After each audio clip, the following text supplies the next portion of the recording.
Alright, hello everybody. This is one of the last videos I'm going to make before our Thanksgiving break, so I'm pretty excited. For this video, we are going to be talking about the Cuban Missile Crisis.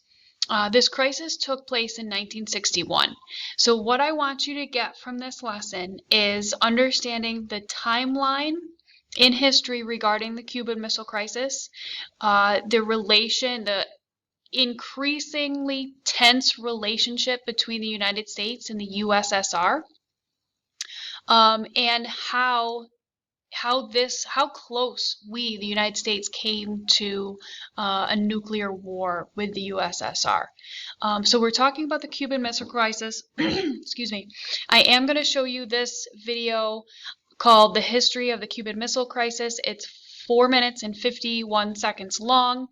But first, let me give you some background about the Cuban Missile Crisis. So first of all, why did this conflict begin? Well, let's look at some background. In 1959, Fidel Castro led a communist revolution in Cuba, later known as the Cuban Revolution.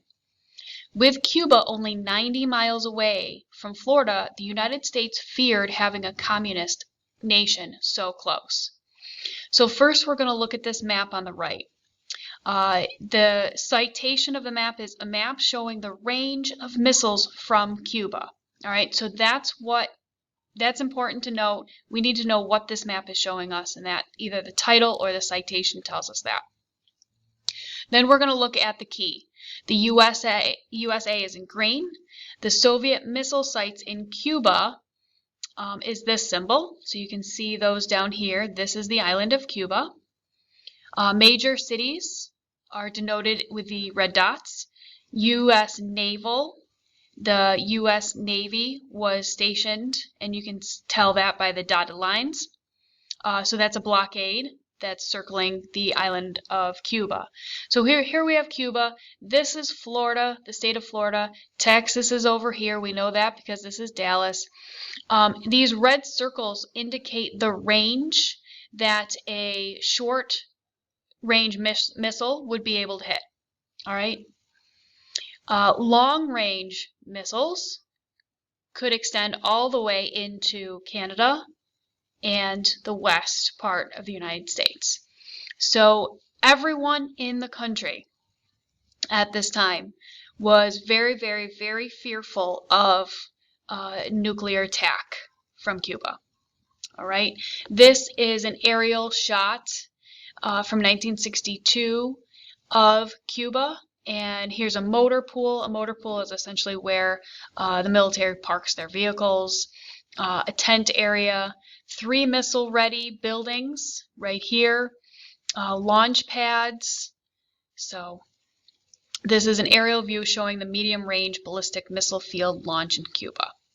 All right, continuing on with our reading. The United States felt threatened by Cuba's proximity in the spirit of containment, wanted to bring down the communist regime.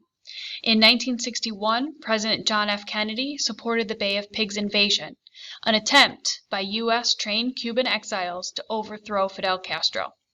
The Bay of Pigs was unsuccessful, and Castro captured the invaders. Following the Bay of Pigs, Castro asked for weapons from the Soviet Union to defend Cuba against the United States. In October 1962, the United States discovered the missile sites in Cuba. Most alarming for the United States was that these sites brought every town in the U.S. within range of these nuclear missiles. In response, the United States used its Navy to blockade Cuba to prevent more missiles from reaching the island. This was the beginning of the Cuban Missile Crisis, or a confrontation between the Soviet Union and the United States regarding the Soviet deployment of nuclear missiles in Cuba. The United States demanded that the Soviet Union remove the missiles and threatened military force.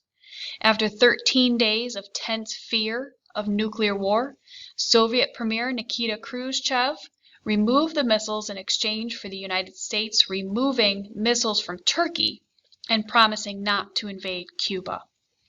The end of the ed puzzle, I'm going to ask you, as a result of the Cuban Missile Crisis, was communism contained or expanded? Please explain. So here I'm going to show you the TED Talk.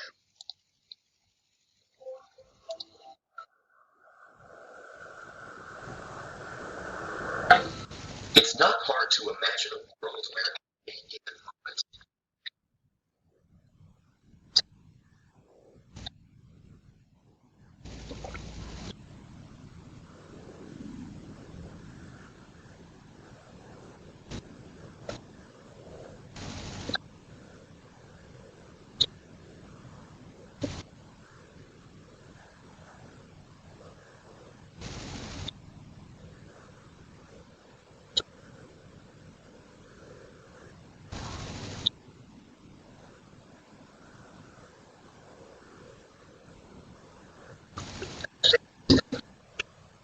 takes.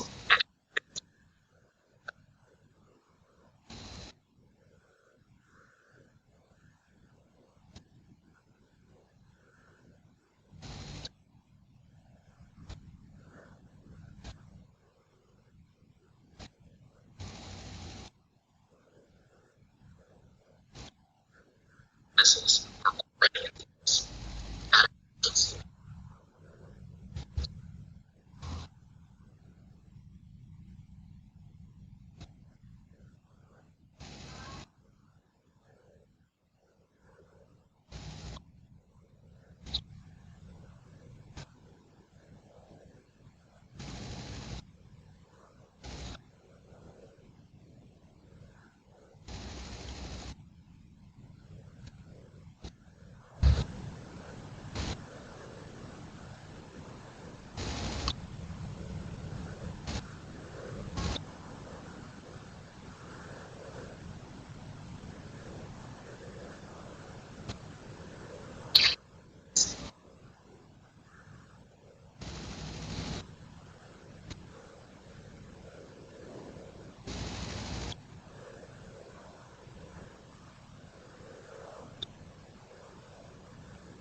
Well, I hope you've enjoyed learning about the Cuban Missile Crisis.